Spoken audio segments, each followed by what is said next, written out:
cities like San Francisco, Los Angeles, and New York are starting to ban the sales of fur. Fashion houses are now finding man-made materials to still give you high fashion without harming animals. When looking for a fabric, look for organic cotton, hemp, soybeans, seaweed, and even coconut fiber. They save the trees, they save the animals, and it's great for the environment. Vegan fashion is versatile. It's great for the environment, it's good for the animals, and it's good for your soul. I'm Angela Yvonne, and this is Vegan Bop Eats.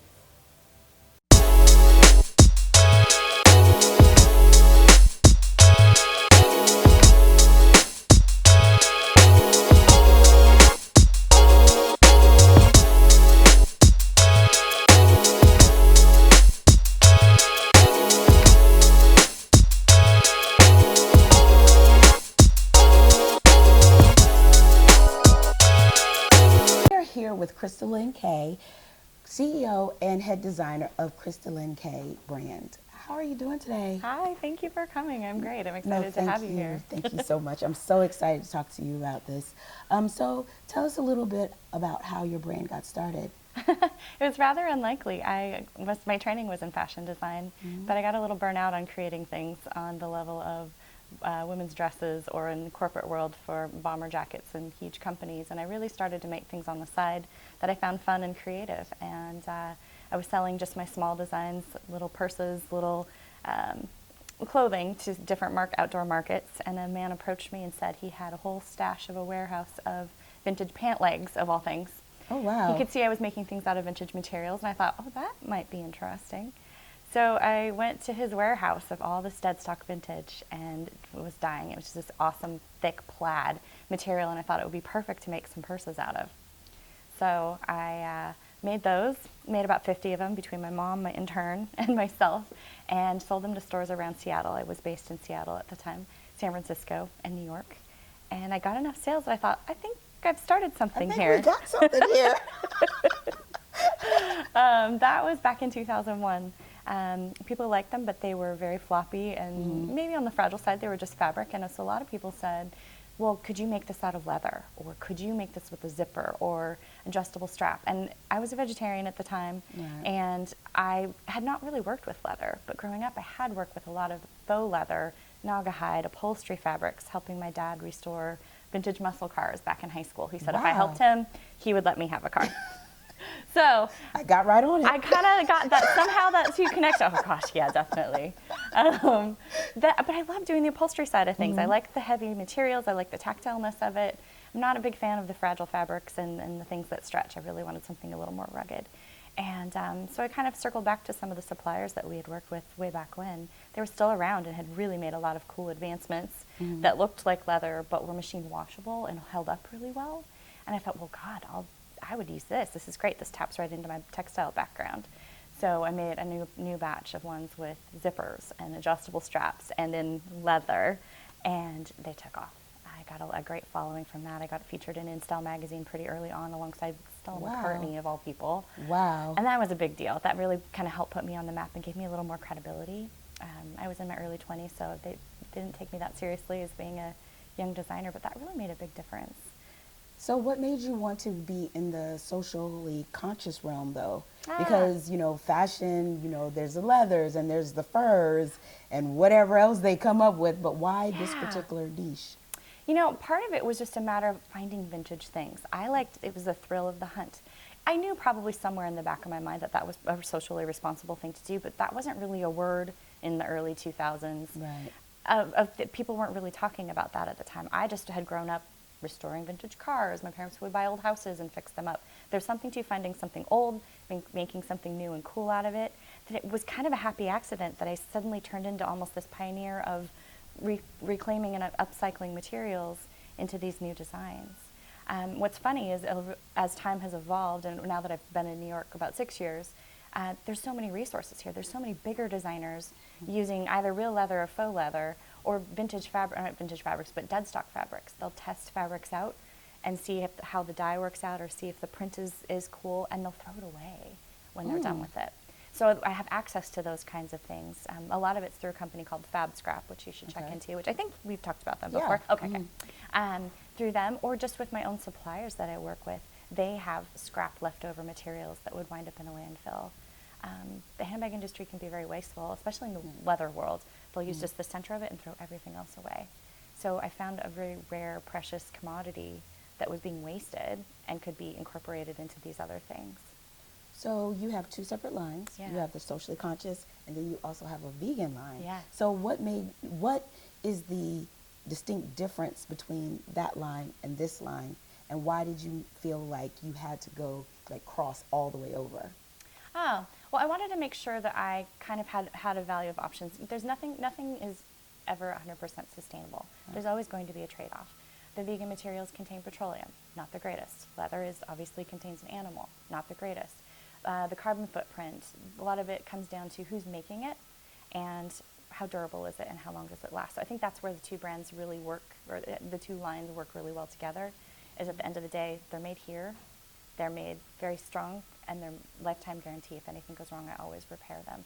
And I think that's part of the socially consciousness of thinking about who makes it and how it's made, and keeping it forever out of the landfill, that you'll want to give it to your daughter someday. That's kind of where my focus is on that. I think that offering something for people with a vegan lifestyle is important. There's a lot of other options out there that are cheaper and not as high of quality in some instances. And it's nice to be able to offer that and have people that maybe only prefer leather give my line a try because it's so durable and holds up so well and has a good reputation. So there's an overlap. Yeah. And it's kind of a bit of a dance, and there's a little bit of needing to explain that I'm not exclusively a vegan brand, but I definitely respect that lifestyle and want to offer those kinds of things. And in many instances, that material is preferable to leather or other materials. So how do you go about choosing the one? Like, is it like a spiritual dance? Is it like, I'm here with all these fabrics and there's just one that's like, pick me? What is your thought process? It's kind of the thrill of the hunt. When I draw, I usually think of the bag function that I want it to look like the silhouette, which is why some of my drawings, usually I draw them blank so that I can leave it open for interpretation of what the material is going to look like. Because I use predominantly reclaimed materials or dead stock, I'm always on the hunt. So it could be through Fab Scrap. It could be with my suppliers. It could be at the thrift store. It could be raiding someone's closet. Actually, some friends gave me their mom's stash of awesome sewing fabrics that she had been hoarding since the 70s. Wow. So I have a cool connection with even my customers that they'll send me things that they want something made out of it. I let that be the inspiration, like we were talking about how color and that kind of thing. It's the texture, it's the color, it's how putting 2 patterns together is to kind of push those things a little bit further. Black bags are always the best sellers, but I get a lot more joy out of mixing prints and having something really fun and textural and different that you're not going to see on everybody's shoulder.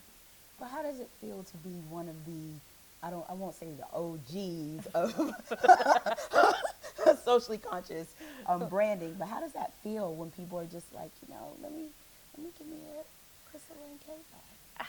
I'm a little, I get a little bashful about it because it feels so natural to have been doing this for so long, and it just started out from I wanted to make something cool. I wanted to make something cool that I liked, and someone actually wanted to give me money for it.